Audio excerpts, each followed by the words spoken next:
Hello and welcome back to the B Stream. It's the major ESL 1 Cologne, 4 days of CS to find out who will be crowned CS champions. It's my pleasure to be joined by Jason Kaplan.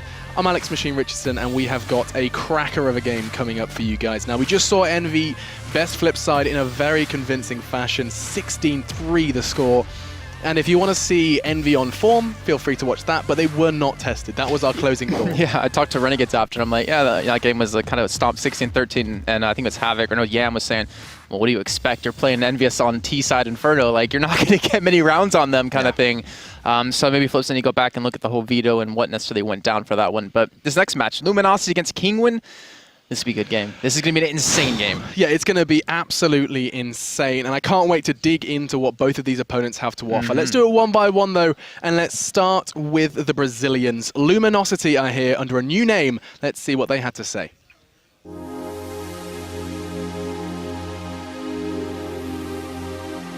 Yeah, my feeling about this is that we need to show ourselves and prove that our region has a lot of talent. And because of that, we want to see more tournaments and spots for our region, because we know that we have a lot of teams there that could be competing here as well. So we want to make them proud, and us as well. It's awesome to play in front of a lot of people, and this time we want to be different, it's special, and we want to leave our mark here. Sounds like they have hope, Jason, coming into this one. A team that a lot of people have kind of said to keep your eye on. You know, you look at all these kind of pre-major threads and pre-major discussion topics, and a lot of things, a lot of kind of recurring similarities are seen where it comes down to, I think you need to remember that Luminosity, ex-Keydstars, ex-Kaboom, you know, you rewind however far, they're always a team that you have to kind of be cautious of. And they're a team that, as you heard in the video, is not only playing for themselves, they're playing for their country, they're playing for Brazil.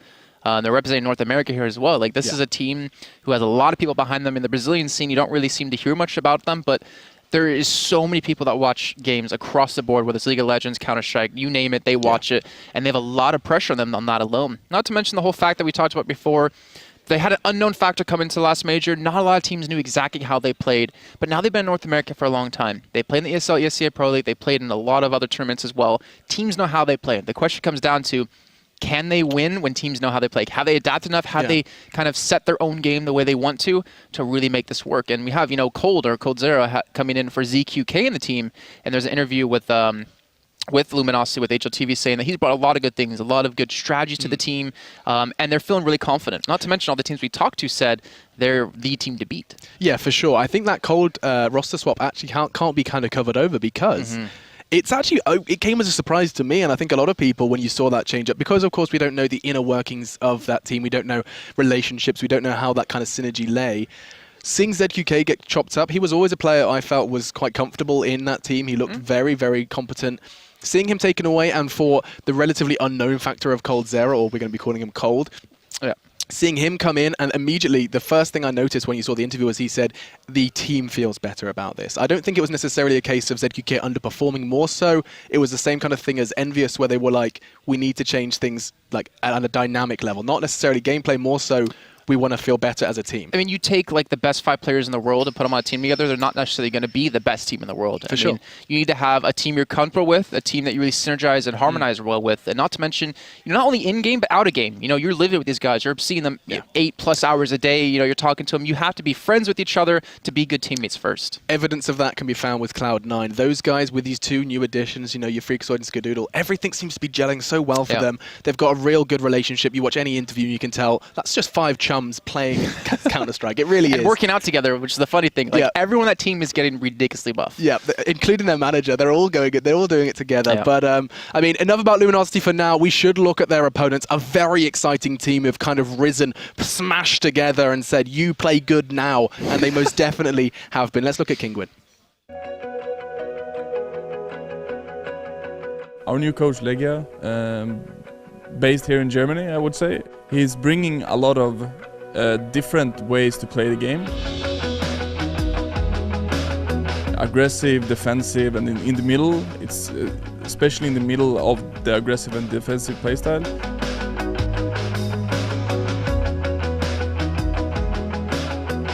if we can't play aggressive on a game, we need to do something, and now we have Legia to help us play defensive against them.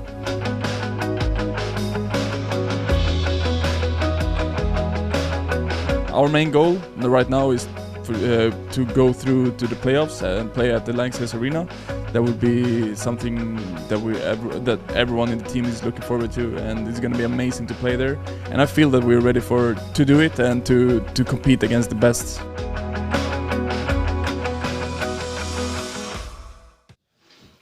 It's so clear, you can see there that these are a team that you have to kind of always keep your eye on. You just every time I see that roster, I'm like, damn, like, that's scary. That's a good-looking roster. Yeah, good-looking roster. Yeah, okay. In more ways than one, of course. You know, the CSGO models, but lots has changed for these guys as of late. I think the main factor that you guys are all aware of at home is that there's been both roster swaps in game, but also their coaching staff has kind of mixed up. So the first point that needs to be made is that we've lost Huiten, or Sky10, depending on how you're reading or saying it. I mean, my mind was blown when people were talking about Huiten. I was like, who the hell is that? Huiten? He's not playing anymore. No, but Sky10 or Huiten, here's a loss of him, replacement with Dennis. We saw a massive influx of like successful results once that swap was made. And I think the main point that needs to be made about that is he's the one calling the shots now in-game. Yeah, so at the offline qualifiers, we talked to the team. I talked to Michael Early beforehand, and he was saying Dennis will be calling in game. It's not the plan for the long run, but we want to try him out as a caller and see if he can handle it. And they did a great job, especially what happened with Delito. And now Legia come in for the team as a new coach for him, kind of giving that old German Counter-Strike sense. I mean, this man's played on mouse sports. You name a German team, I was guaranteed he's been on it at one point or another.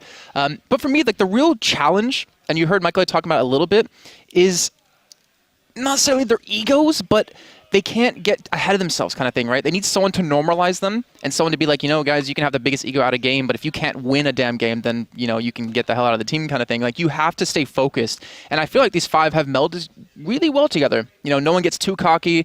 You know, Michael, that was maybe one of the things why, or one of the reasons maybe he didn't work well with NIP back in the day.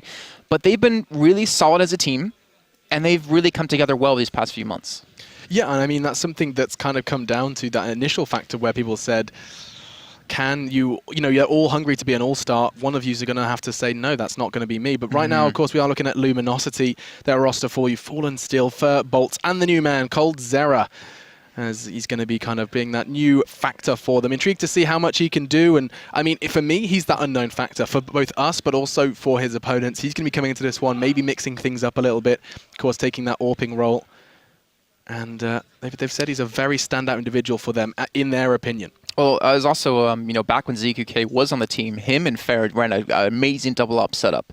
Fair God is exactly what you should call that man, because he was like the highest stats out of almost every single person over in North America during the ESL, ESA Pro League. This man is phenomenal.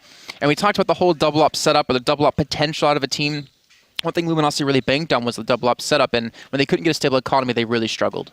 Yeah, and when you look at their opponents, Kinguin, one name that's going to be mentioned here is Fox. There's a whole lot of negative stigma attached to this man. However, when we were digging around, we actually found that he is a man that Kinguin rely on in terms of statistics, Jason. Yeah, he's the man to really step up for him. I think it was, I'm trying to remember the exact numbers, but typically when he has like a 1.1 KD or higher, they win 26.7% of the time more than anyone else on the team. So when he performed well, they would win games. It's more important than anyone else on the team performing well. Yeah, and when he scored over a 1 KD, they won like 9 out of 10 games. So Fox is like really the man to look forward to. Scream, as you're seeing on your screen as well. He's had some really bad luck in the past, you know, with some teams. He's a phenomenal player.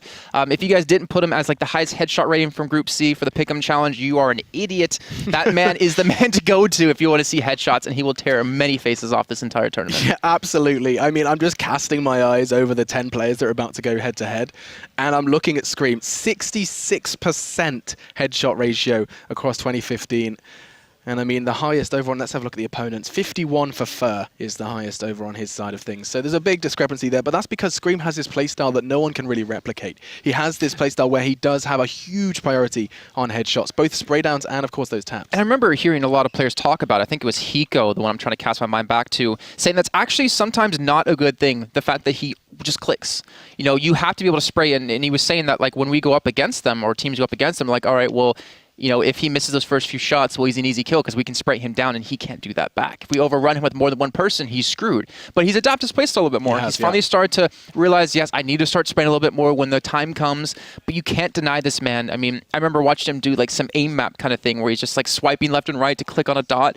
And it left me stunned. My jaw was wide open because he is amazing player with his aim. Like, his hand is a perfect extension of exactly what he wants to do out of his mind. Yeah, and the thing is when you watch his stream as well, he has such a high sensitivity. His mouse mat is essentially like a postage stamp. Like it's so small, and he has such pinpoint precision with that high sensitivity, something you often attribute to the lower sensitivity players, but still very precise aim from him, and we can't hung up on him too much, is what I was trying to say. It's because, of course, their opponents, we have to look at results as well. Where have they been? What have they achieved? And I think the biggest achievement so far for these guys, under, well, 4 of the 5 members, was, of course, their Pro League Online. Managing to secure that second place under Cloud9 was a big achievement for them. Coming through those online stages, moving to North America, taking that risk, taking that leap of faith, and managing to acquire second was big for them. And alongside that, you kind of look, where did they go from there? Managing to get 5th, 6th in the offline stages of that one, not as inspiring, but losing out 2-0 to Fnatic can't be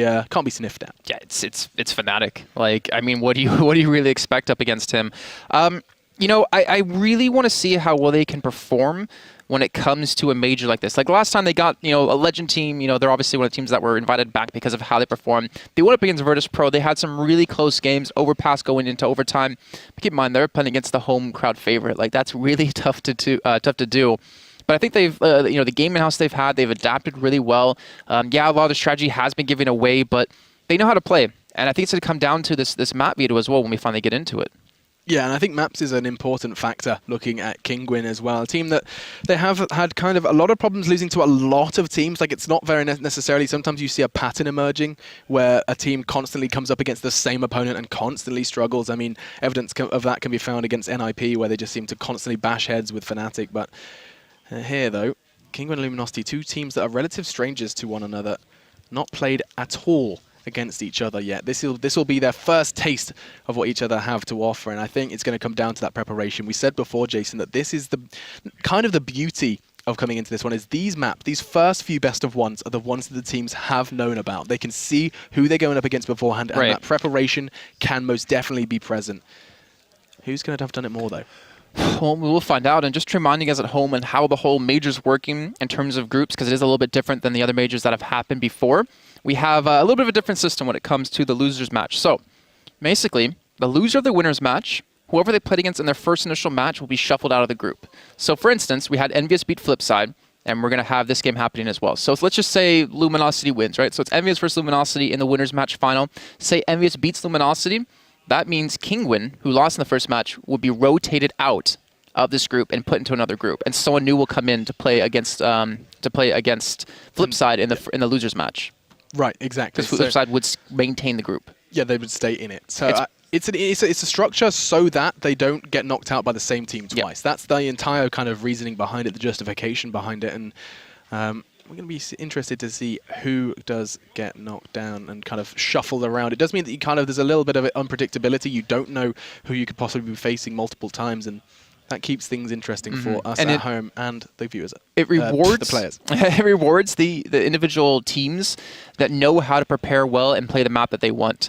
We are going to see Overpass. Oh, I'm excited for this. I'm actually really excited for this. I'll get to in a second, but it makes it so teams who play their own game and don't anti-strat, in particular for one team, it'll favor them more. So it's really cool to see, because that's the kind of Counter-Strike you want to see happen. I mean, yeah, it's nice to see teams who prepare really well into a game, but you want to see how they can adapt on the fly.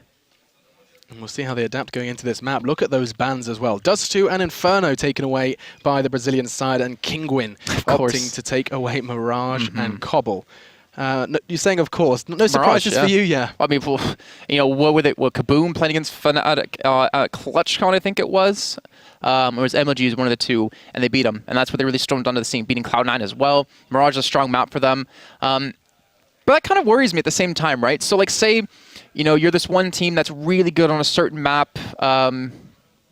you know, who have been at the top of the entire UCS scene, you ignore it. You don't really prepare as much on it. You kind of leave it there because you know you're generally strong on the map, right? And teams veto it away from you so often that you don't have the chance to play it. So this map, I mean, I would think that they wouldn't have prepared too much. Obviously, they prepared a little bit on it, but I think they would have focused on maybe their weaker maps. And this might be, you know, right up their alley. Overpass, it's going to be an interesting game. Because they've only played it a couple of times throughout the entire year so far. Offline once, where they lost, and online 3 times where they won every single time. So it's not a bad record for Luminosity. And on the side of Kinguin, they've played it offline 3 times, lost only once. So they're 2-1 on it. But online, they are 2-1.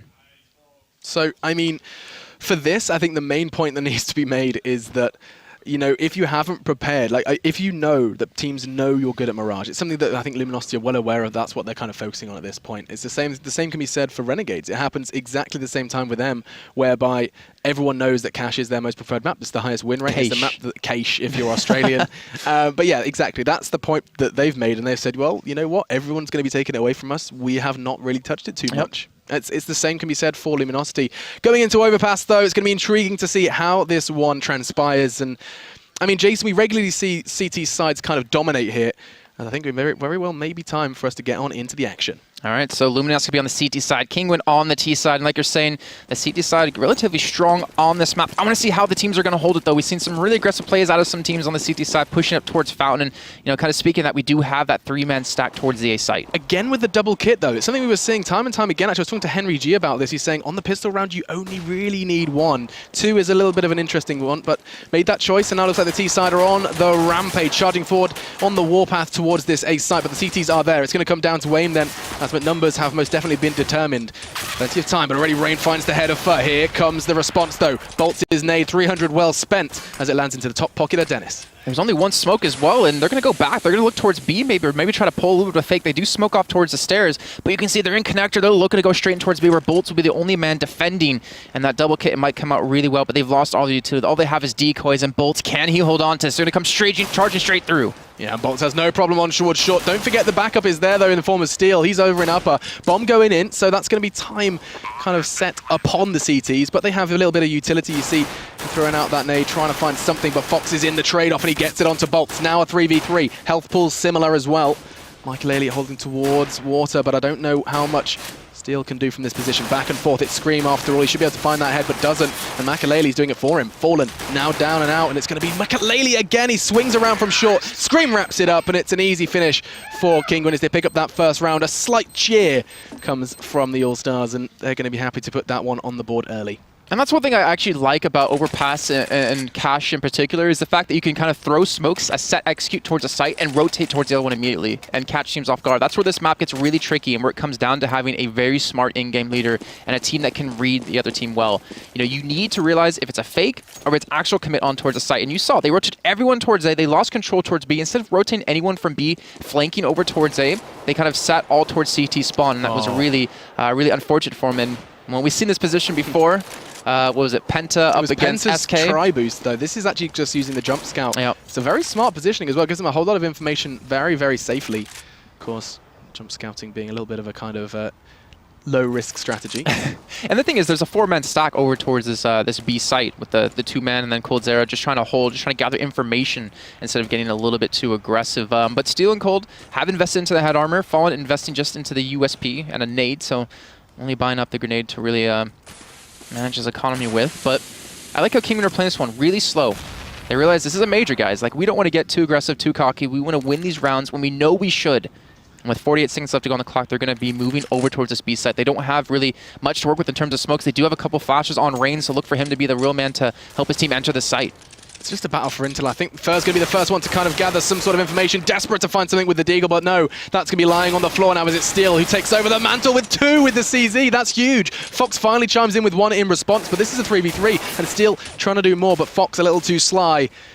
As it's going to be now down to the scout of Cold Zera to make an impact. Not looking likely, as he does actually find a bullet into the chest of Fox, but it's all wrapped up by Kinguin. They managed to bring it home. Didn't look at the neatest, the tidiest, but they do manage to deal with that force from Luminosity.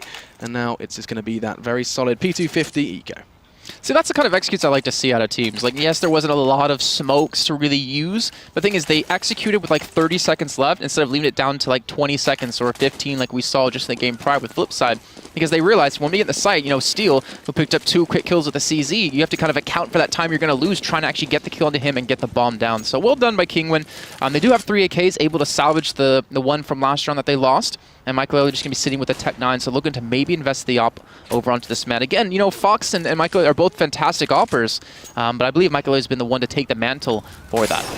See what Coldzera can do. He's in prime positions, maybe just take one, but no.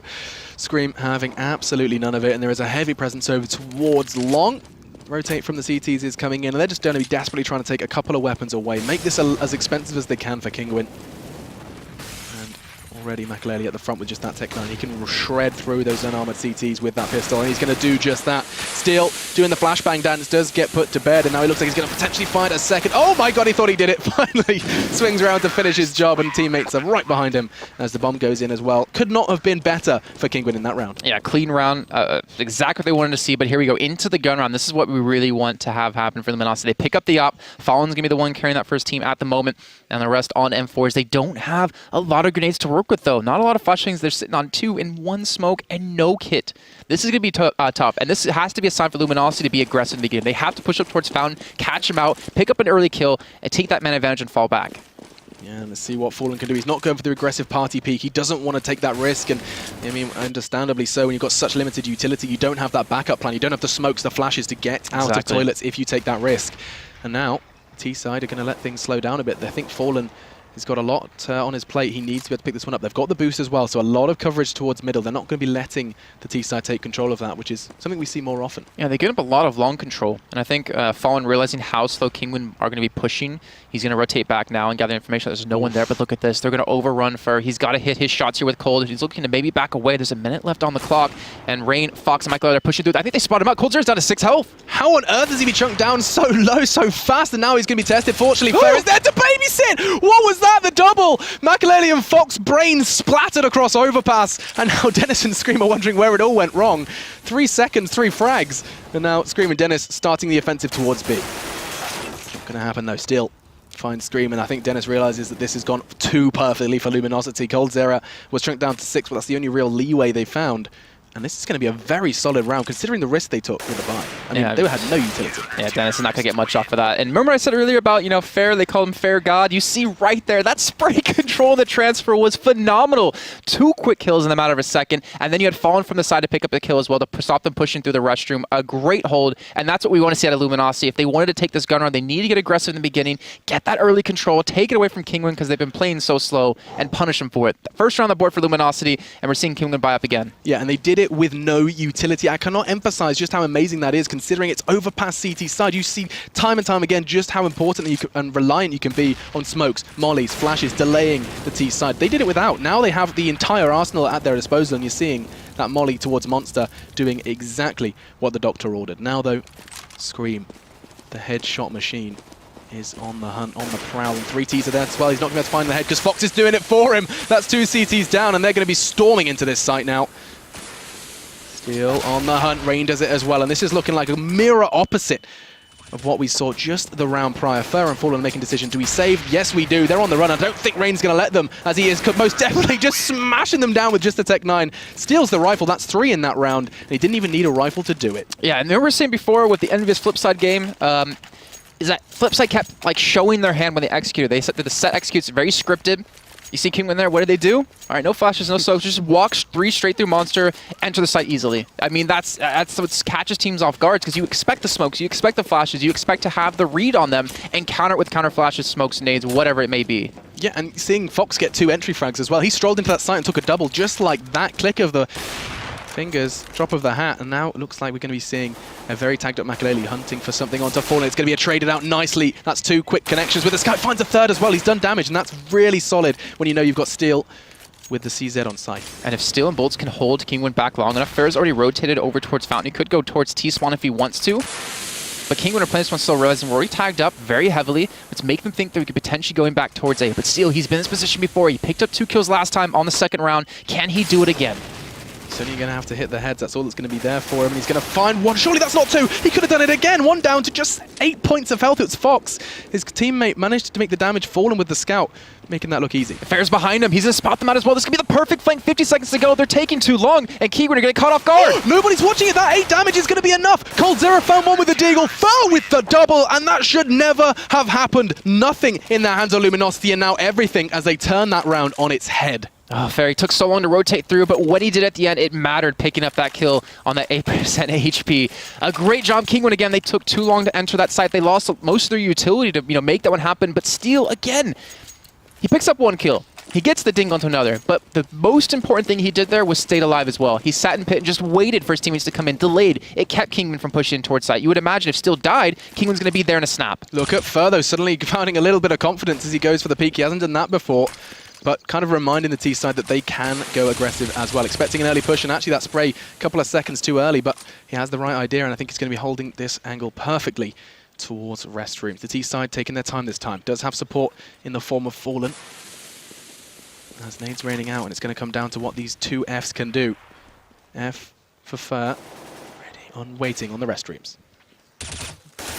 It's going to be an easy, or should be an easy 1v1 for Fair there, as he does get some backup from the Molotov as well. But they still have 3 men rotated through. Fair's still sitting towards restrooms, falling there to back him up, and Cold watching towards long. This op is going to be instrumental to delay and stop this push through, but they have to be careful. Fox and Michael Lilly have finally shoved it towards long. Fallen needs to pick up a kill quickly. They've called for the rotating for bolts.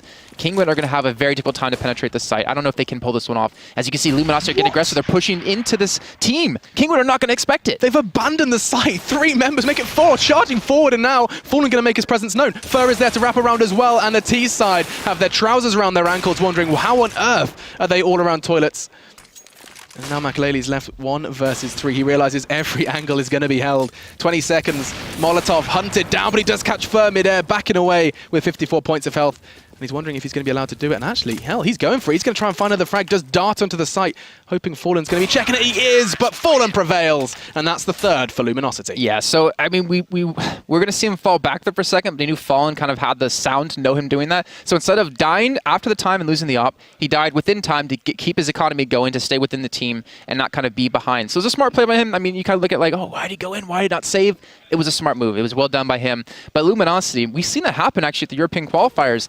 Instead of falling back to site and defending from 2 angles, they push together in force in 1, which is towards restrooms, and they allow them to take long. Because of that way, they get the early challenge, they get the kills, and they turn around with a man advantage. You said before, though, they are giving a lot of long control to the T side, and that's interesting to see if, Kinguin can punish that. How often will you see a T side use long as that main route into a site? Then again, we'll come back to it, because Makalele, he's just gone and got himself a rifle and a kill. Fur, the man now sleeping with the fishes. Fallen trying to make an impact, and he's going to do just that with the nade.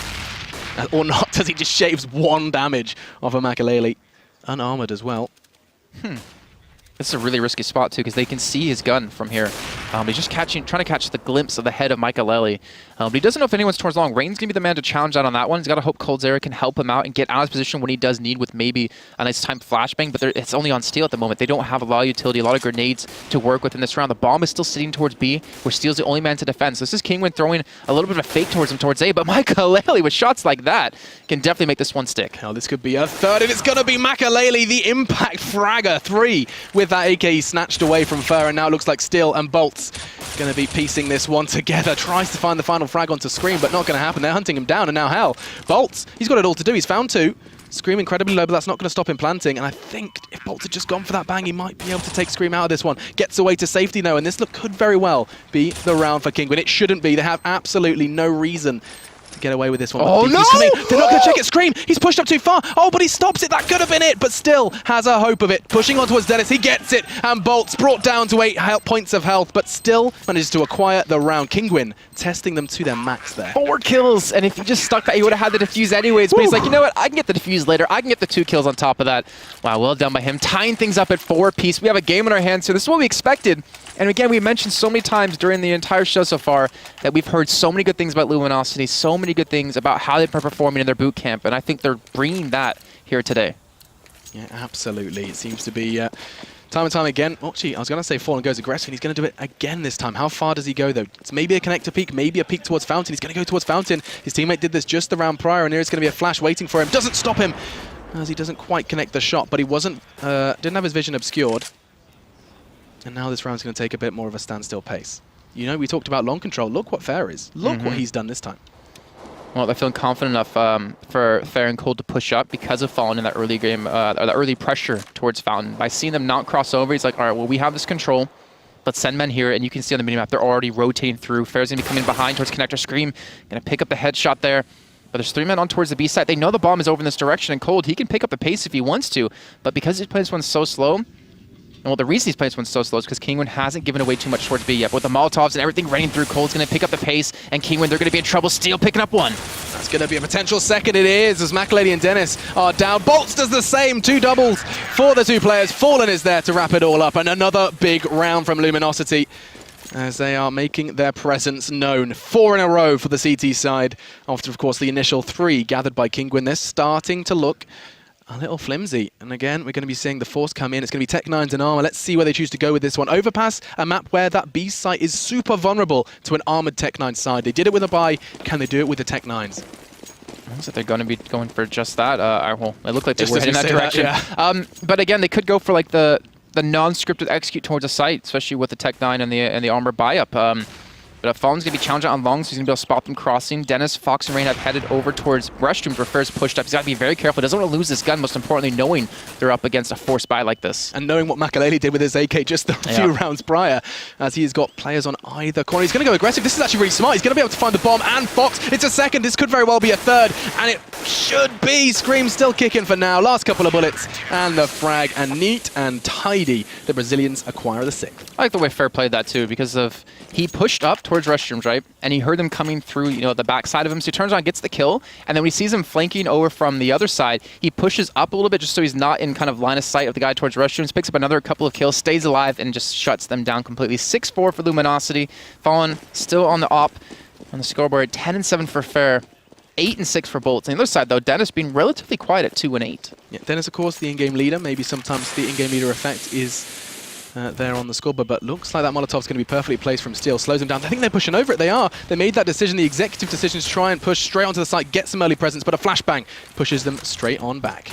That's why counter flashes are so damn important when you see a team hitting a site. You just throw a flashbang to completely stop them, throw a spanner in their works, but here we go, the push is coming in towards B. A lot of smokes are being placed, but Steel in the prime position to shut them down. Steel lingering in the smoke. The bomb goes in. The T side have got everything going for them, and that flash is going to delay his approach towards the site. And Molly as well. They're trying to find him, but Steel through the smoke does take that AWP out of the hands of Makaleli. Now a 4v4. Level playing field, but the bomb is ticking, and it's going to be what Bolts can do. It's everything. Rain now down, and they're actually kind of locked out of the site. The CT side have kind of grabbed as much control as they can. Numbers now favor them, but I think that defuse is coming in. Cold Zero was holding it. 3, 2, not going to happen. Fox through the smoke.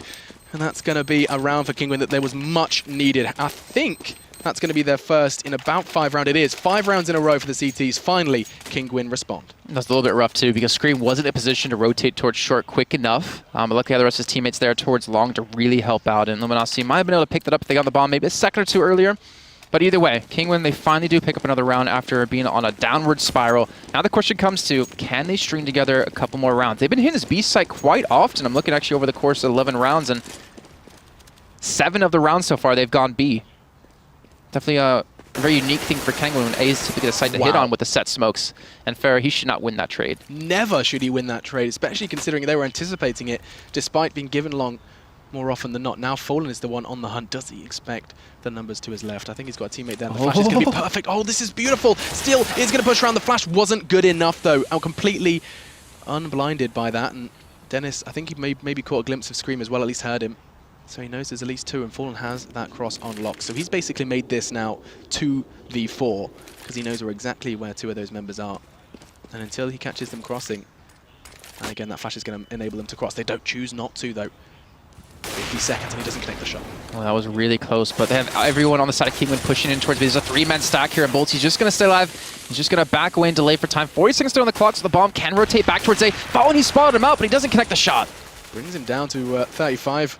As now it's going to be... Oh, that's beautiful. Makaleli tried to challenge, and he get put in his place. Bolts connects through the smoke as well. Scream's going to be kicking himself. As now Dennis and Rain trying their best to find a way into the site. They're low, Bolts and Fur.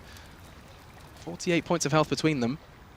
But another 2 stand at full. Cold and Fallen. Cold, the new man, and 15 seconds left. T-side, I think they realize that this is going to be A bit of a push in vain. 10 seconds, still no entry. This is most definitely a guarantee for the Brazilians. Bolts and Fallen ensure it. 7-5 then the score on the CT side here on Overpass. This is the major. This is our second game here on the B stream.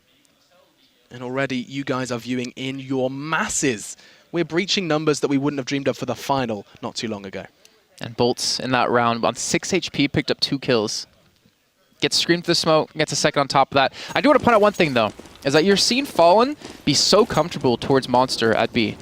He's challenged out against the likes of Michael before with a scout versus op and was able to beat him in that duel. And it seems like Michael has lost a little bit of confidence when it comes to that. Maybe send him over towards long a little bit more. But again, the Molotovs, the utility, every time we talk about this, when you get that stable economy, you can stop these rushes that has allowed Kinguin to get a couple of rounds on the board. Yeah, it's so good to see as well that, like, how many things would have gone wrong if those Molotovs, those utility plays were not in place. Now, the round's going to take a standstill once again. A little bit of armor, a little bit of pistol, just the rifle for Scream. Understandable putting it in the hands of the human turret, but whether or not that's going to be enough is a different question. Actually, you see Steel anticipating that boost. You see that boost time and time again now, where you can get intel, get your eyes over towards barrels and try and find an entry. But it doesn't look like they're going to be planning it. Instead, it's Makaleli just jumping up, trying to get some sort of information, some sort of count. There's Bolts. He's locked in that corner. He cannot escape, but fortunately Fur's there to completely keep him. He's coming from behind. He's done this time and time again, both Rifle and 5-7. And now Scream, the only one to find a damage on towards the side. They're all so low. He's going to mop up with the USP. Fur just snatching 3 frags that round, and Cold is going to end it as well. Very solid, very comfortable, just losing Bolts in that exchange. And Luminosity are looking very comfortable on the CT side. I mean, what would you expect to see good numbers for Kinguin? Where are they going to be comfortable on the T side? Can they aim for like a kind of 10-5, 9-6? Is that going to be something they can work with? I think it's definitely something they can work with. Just the fact you have Michael on the team and Fox, who can definitely op really well. But the thing is, like, you can tell they're kind of running out of strategies. Like the fact that they've been going B 9 out of the 13 rounds so far, and the fact they've been shut down a majority of those times, and not having anyone just kind of watch Luminosity getting aggressive. Like, they don't have anyone punishing Luminosity for pushing up towards long. Fallen. I mean, that's what this man can do. He can hit shots like that all day long. But if you don't punish, Luminosity for getting aggressive and pick up that kill, they're going to start playing like they have no respect for you and pick up rounds like this. Like this, it should honestly be a little bit of a closer scoreline than we currently see, but still 8-5 is not bad at all. Yeah, and I mean, we've seen time and time again, you see a CT side pick up double digits, get to 10, a 10-5 half, and comebacks happen. Most definitely a possibility, and Fur is going to be doing a great job on towards Fox. Dennis trades it out. Something that actually we've seen the T-side struggle with a little bit with these trades, and actually, what is Fallen doing? He's going aggressive and he snatched another frag. Now all onto Rain. That shouldn't have happened. He's taken 3 this round, and Rain, they know exactly where he is. He is going to have a chance. What on earth is going on? They're hunting him down like a dog, and he is taken out of the equation. 9-5 then the score, as the Brazilians are hungering for that 10th. I think we're going to be seeing a timeout called by Rain. Yep. So in that final round of the first half, looks like they want to catch their breath, or maybe, just maybe, it's a technical.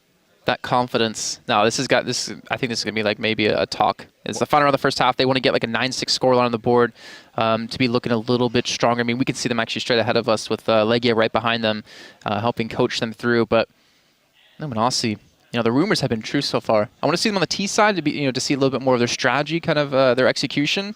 But everything we've heard about them being this insanely strong team, the team to beat through boot camp has been proven correct, and they're looking phenomenal. Yeah, for sure. They're looking very comfortable. And actually, we talked about that new addition, saying he was the unknown factor. So far, sitting at the bottom of the scoreboard. It has to be said that doesn't, it has to be taken with a pinch of salt. Your first major, you're going to have, a little bit of nerves, a little bit of everything coming into this one. You're wanting to prove everyone at home that you are the right fit for the team. And I'm sure this is just going to be a case of the team behind him letting him know that everything he's doing now is good. You need to keep someone's mindset comfortable. And so far, I mean, look at that, 9-5. Can they pick up the 10th as well? Very important if they want to keep this one comfortable. And sounds like lots of action going down on that other stream. Yep. If you guys are interested as well, there is another game transpiring over on the A stream. ESL_CSGO. It's going over on Train.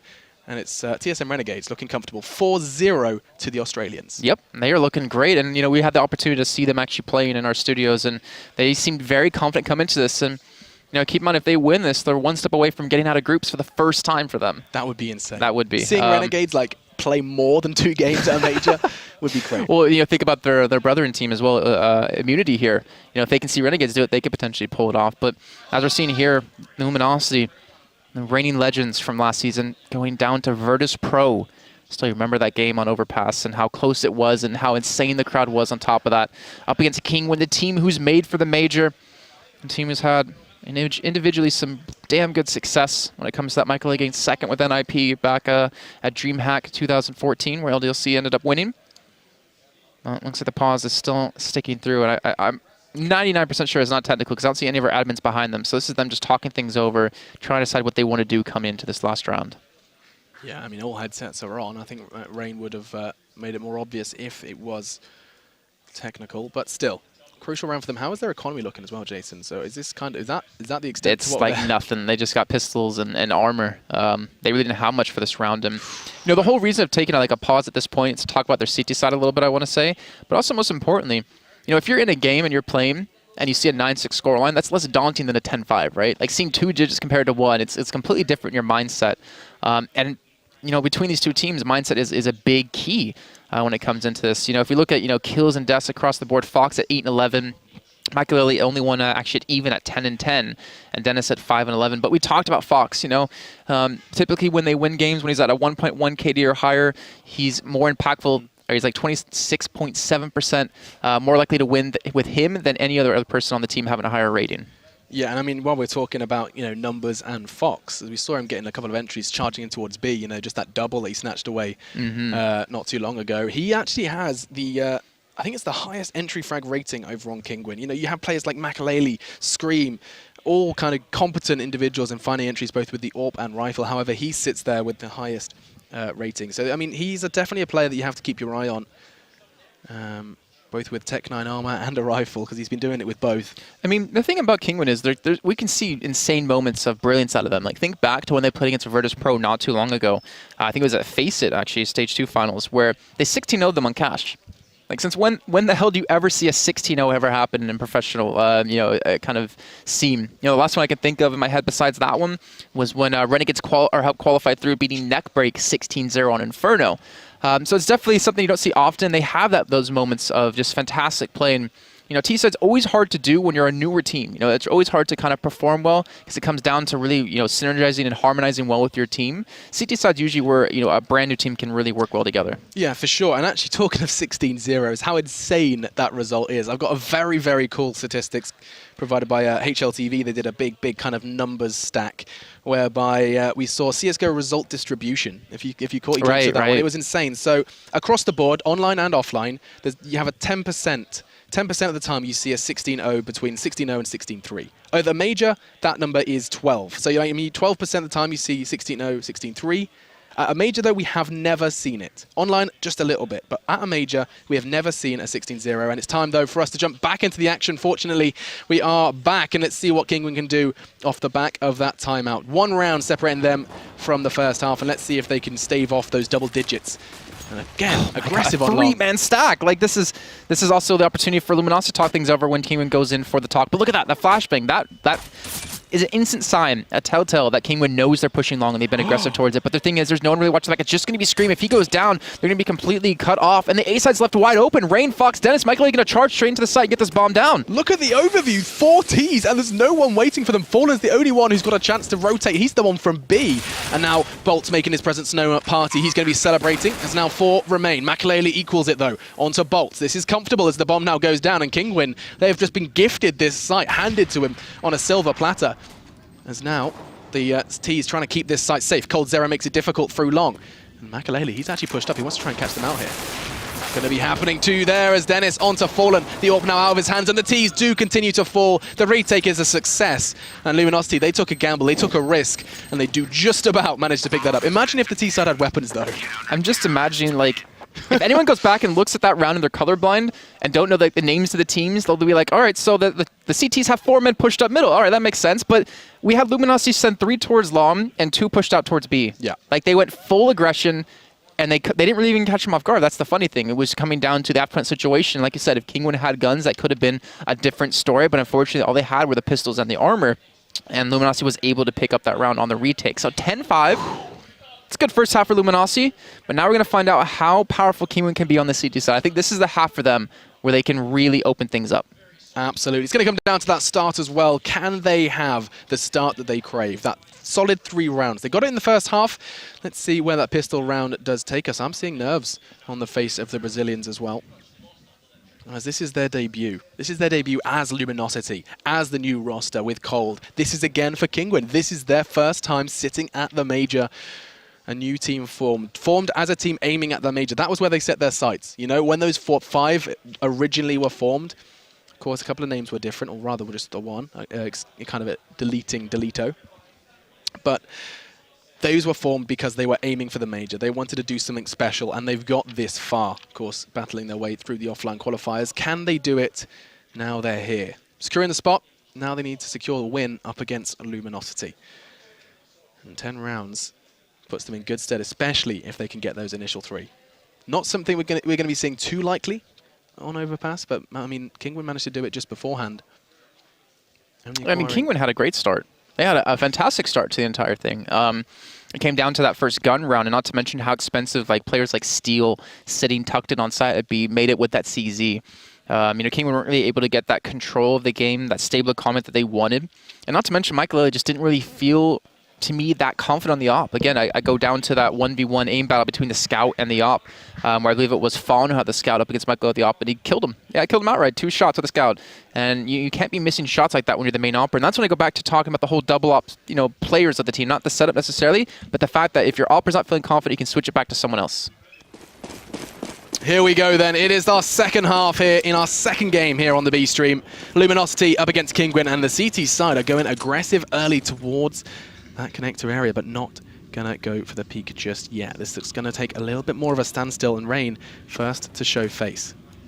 Looking, I think he's got a good idea of where Fallen is, but Fur is in prime position to trade this one off. He's going aggressive and finds the head. Surely gonna be traded out by Fur. Not gonna happen as Scream is there as well. And the CT side, they needed to pick up this pistol round, and so far, they're 2 frags to the good. Yeah, this is looking good for them. Bolt's going to be coming in from the backside as well. And you can see Luminosity had a decent read as well as Kinguin. Luminosity playing this one really slow and safe, knowing that they're going to be going for that. But here we go. Bolt's trying to challenge on connector, steal over towards B, towards long. They actually gave up full control of the bomb. So Luminosity can secure it with 55 seconds left to go on the clock. But they have to be careful. They don't want to be challenged up. They have to play this one very passive, not knowing exactly where they fully all are. But King with the 2-man advantage. In the pistol round, this is exactly the need to get some momentum going. Yeah, numbers are crucial on the T side, especially here on Overpass, and losing those 2 early is going to make life very difficult for them. As everyone holding the perfect angles. Rain finds Bolts, and now just 2. Steel and Coldzera desperate to find a way into the site, but it's just been more and more difficult. Frags distributed nicely across the board for the CTs, and Coldzera, Tech9 and Kevlar, so he has a little bit of a chance. He could find 2 here. 19 points of health for Rain, does manage to get away with his life, and they are just going to be hunting him down. 19 seconds, and it looks like we're going to be seeing the 6th acquired for Kinguin. Much needed for them. Yeah, I don't imagine Cole could do much about this. He'll take 1 kill with them, but with only 10 seconds left to go, there's no way he's going to get that bomb down. So there we go. Kinguin get the pistol round. And again, the read was phenomenal. That a great 2-man push out of Scream, and I believe it was Rain through connector, catch them off guard completely. Well, I wouldn't say catch them off guard, but winning the aim battles was important. Exactly. Like you could see, they were prepared for it. They had a re-peek ready for it.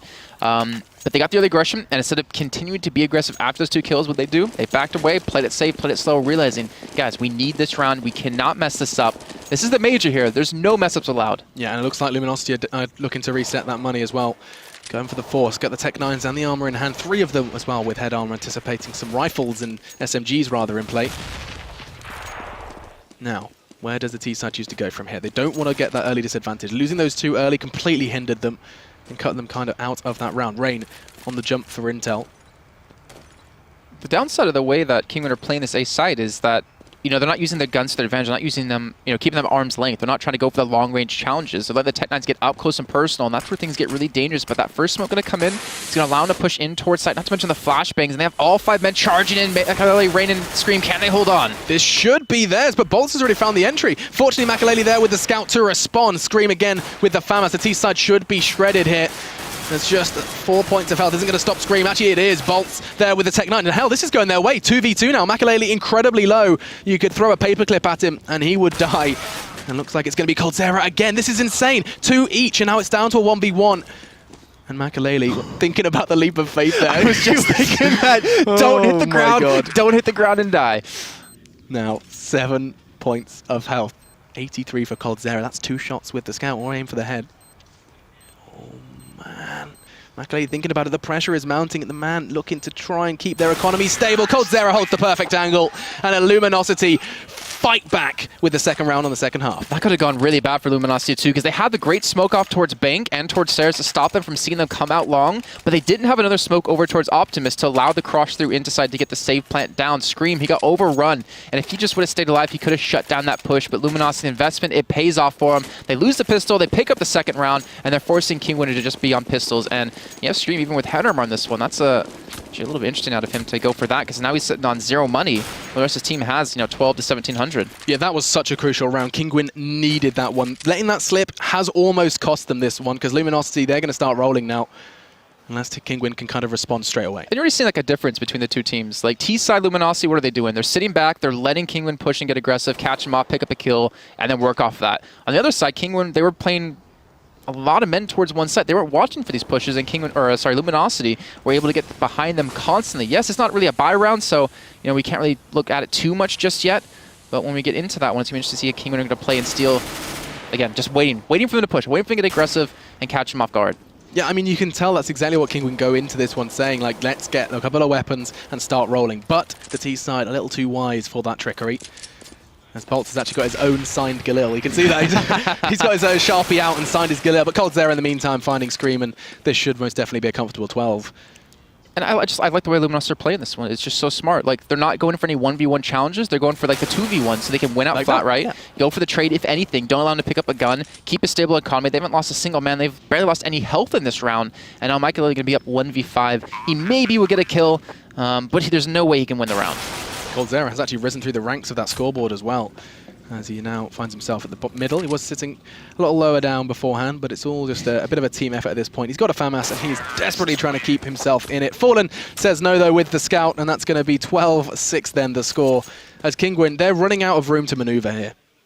They are. They don't really have many rounds that they can throw away. In terms of being able to buy up in this round, well, they're not really sitting too pretty. They're going to have to just go on pistols yet again. Okay. So if Luminosity played out like they did last time, they're looking at 13-6. So where do you go? You're in Kinguin's shoes, 12-6 with just a couple of P250s. They've tried going aggressive. Do you stack? Do you mix it up? What is their plan? I mean, this round, I think it's more about information gathering. They're sending 3 people out towards long. They're trying to figure out how Luminosity are playing. It's kind of hard to say, what they should do when they haven't been able to have a gun round just yet. It's really difficult to say, the way that Luminosity are going to play this one when it does come to fruition. But I think a stack in this round wouldn't be a bad thing. I mean, they have 3 men towards long. Unfortunately, Luminosity really aren't walking that direction just yet. Again, they're playing this one so slow. They have so much time to work with, and they're being very wise about how they use their time. Absolutely. Now, bomb returning to the hands of Fallen. They're looking to maybe set their sights on towards B. Scream's the one holding it, but this stack from long, they're being so consistent, so persistent rather, in towards long. And I think finally, 54 seconds left in the round, we might see Bolts challenge. Flash comes in, they do manage to evade it, but they weren't anticipating the second. That's a fully flashed Dennis hiding behind the rock. Coldzera finds him. Looks like he's going to be pushed back, but not enough. That's a double. It could very well be 3. It is! Coldzera just turrets 3 in long, and it's going to be all too easy then, as Fox on the prowl, hoping to try and find just one. Fox v Fur, battle of the 3 letters. And it's going to be Fox who's just going to get a consolation prize. And surely Fallen going to be able to wrap this one up, or not. Bomb now loose, and he's got 17 points of health. Fortunately, Bolts is there to mop up their mistakes and put that one under the rug. 13-6 though, as Kinguin, it's time for some weapons, and it's time for them to try and claw this one back. That read out of Luminosity, just the... Not the one flash, yeah, okay, that's good. The second flash, though, to catch him when they go for like the turnaround was phenomenal and cold to just keep his, to say very cool in that face of adversity. Picking up 3 kills, only like 6 HP was very well done by him. But like you said, the gun run's coming in. Michael finally has the op, and we're going to see how Kinguin are going to play this one. They have Michael pushing towards long. They're trying to get some early short control with that Molotov, or at least faking it out, as you see Luminosity not committing to it. But now Luminosity are picking up the pace a little bit more. I wonder if they're going to challenge it on long. They have fun with the op, so they could go for it. But is there a need to, is the question. I mean, Makaleli versus Fallen, I don't know who I'd hedge my bets on, especially considering how well both of them have been performing. More so we've seen Makaleli with the rifle than the AWP, but there's always a time for him to shine. Doesn't quite connect the shots. He was challenged down. He's going to throw a flash and go for the repeat. A flash of theirs, though, does return the favor, and this is quite literally just a back and forth to and fro. I think Makaleli makes the wise decision to get out of there and stay out of dodge. Still, though, the T site, it feels like Luminosity's T side has been a whole lot more control-based. They just slowly, process of elimination, work their way through the map. They're slowly like, just like strangling them. Like every time they try to get aggressive, Kinguin, they can't play their own style because of this. And they're constantly being picked off one by one. And you can see like the flashes they're throwing, Luminosity, the smokes they're throwing, are everything just set so perfectly. I mean, you can see they're off to the side. That's Bolts. He's just setting up for a smoke here to block off Michaelelli or block off towards stairs. But Scream and Rain are pushed up towards bathrooms. And we might see them just kind of push straight through to not allow Luminosity to get this 3-2 split on the A site. We saw how powerful control of restrooms can be, and it looks like it's going to be just the same for Rain. They're all around him. He connects through the smoke, but in the meantime, Rain doesn't manage to fall too many of the T side. It's back and forth we go, though. 3v2 numbers favoring the attackers, as Dennis and Fox have it all to do. No nades, just the rifles for them. As here comes the hunt. Dennis pays a heavy price, down to 1, but he did find Steel in the process. And now 2v2 made 2v1 by Fallen, creeping and crawling his way through the toilets. And now Dennis, with just 1, has to do it all. Not looking too likely, and I think he realizes that as well, as he is backing away, trying to keep that M4 safe and sound. But that's going to be 14. That always scares me. That always scares the hell out of me when you see someone on low life jumping through there. It's that magical no damage water. You got to buy a bottle of that sometime. Well, Dennis, he's looking to save, and Fallen's going to go for the challenge, but he's on like 17 HP. I don't think there's a real reason for him to go straight out on this one, so they're just going to save their guns. But again, the execute was so well done. They forced... Okay, so think about how the round started, right? Michael was pushed up long, they flashed him, pulled him out of position. Then they started to get a little more aggressive towards long. It forced him back towards the APC, back towards truck, towards bank. They smoked him off, which made him jump to go for the information. He got the tag, I think that was onto Fallen, but then Fallen gets him through the smoke after that. And he goes down. Like, they're constantly controlling and forcing Kinguin back further and further and further, allowing to get more control of the map. You said they were strangling them. And I mean, picking up just the first round. Kinguin, they started as they meant to go on. But from there, they haven't been able to acquire a single round here on the CT side of Overpass. Stark contrast to what we saw from Luminosity. As Michaelelli's investment could be very, very profitable here if he plays it right. Gat jumping for intel as well, as it looks like the CT side have got a good idea of where they want to go from here. Scream again pushing up aggressive. It's something that the CT side needs to be doing more and more of to kind of limit what Luminosity have been bringing to the table. But plenty of time, and so far, time control from Luminosity has been very, very comfortable. Like, everything they've been doing has been working. You can see Kinguin, like, they're constantly changing things up, right? Like, they're pushing up middle, getting aggressive. They're pushing up long. They're trying to gather information. But every time they do that, Luminosity either pick up some kills or don't give them any of that crucial info. But look at this, Michaelelli in the perfect spot, gets the first. Oh, but he pushes up while picking up the AK.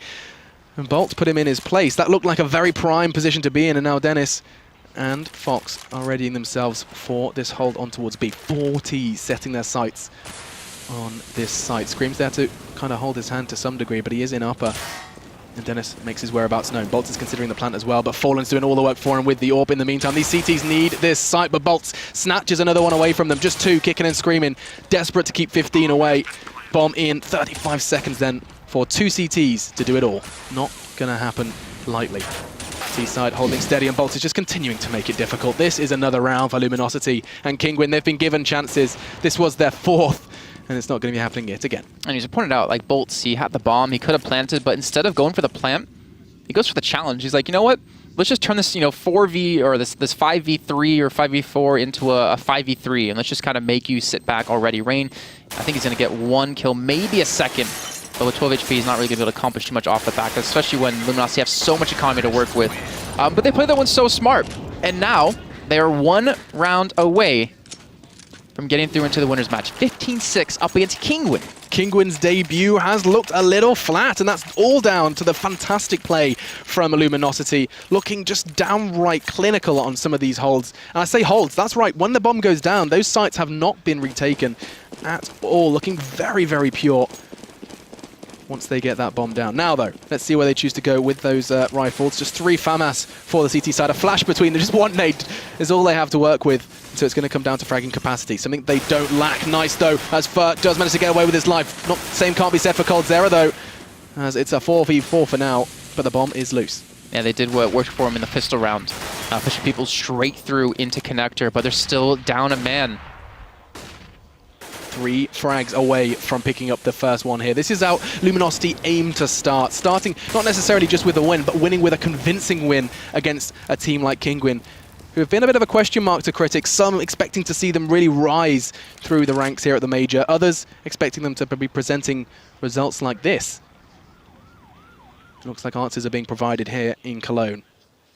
Makalele, Scream, and Rain have it all to do, and they're kind of in the palms of Luminosity now. They are the ones that can call the shots, and they've called it beautifully. The bomb is going to be going down. Perfect smoke as well, completely obscuring Makalele. He needs to connect the shots, and he doesn't. Just a little tag on towards the feet of Bolts. And now Scream trying to claw things back. Not looking likely. Steal onto Rain then. That Steel's going to just fire a warning shot towards his teammate. Maybe a small minor celebration. Bolts again. He's been so instrumental in this win. And I say win. Makalele falls. Bolts again. And Luminosity have done it in style. 16-6 the score at the end of that one. Well done by them. They definitely deserve that one. I think everyone's wondering about how they perform coming to this major has been proven. Like, they have been playing so phenomenal through boot camp, what we've been hearing. We see it here as well. 16-6 score on Overpass is not an easy feat, especially against a team like Kinguin, who have so many all-star players, so many so much individual skill. But you can see the time that they put in has paid off for Luminosity, and now they're going up against Envious in the next game to see which is the first team through into the quarterfinal. And that's going to be played in the Sexto Arena. That's going to be played with 1,000 people sitting there at home, in the stadium, and so you can take home a big chunk of that $250,000. Yeah, it's pretty insane, really.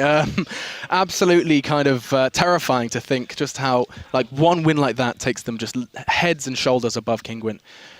And it was a hard-fought battle. We saw that they really had a kind of cool, calm, collected attitudes as well. A team that have kind of come into this one being a little bit more of a question mark. They've made majors before, of course, having that legend spot, but now they're looking to try and see how far they can take this one. Fantastic game to cast as well. Whew, take a big exhale, Jason, as that one wraps up. I feel like they didn't show anything too crazy either. Like, it was nothing, you know, over the top. They didn't show anything special. It was just really standard play on the T side. I think CT side, what showed was that their confidence and the ability for them to kind of read the way Kinguin are playing. Like, again, you know, I don't want to, you know, harp on it too much, but the way Kinguin gave up control. Like, if you look at Luminosity and Kinguin on their T side alone, Kinguin didn't bother watching for the pushes towards long or towards fountain. After that certain point of the game, they kind of just gave up that control. And Luminosity constantly punished that time and time again.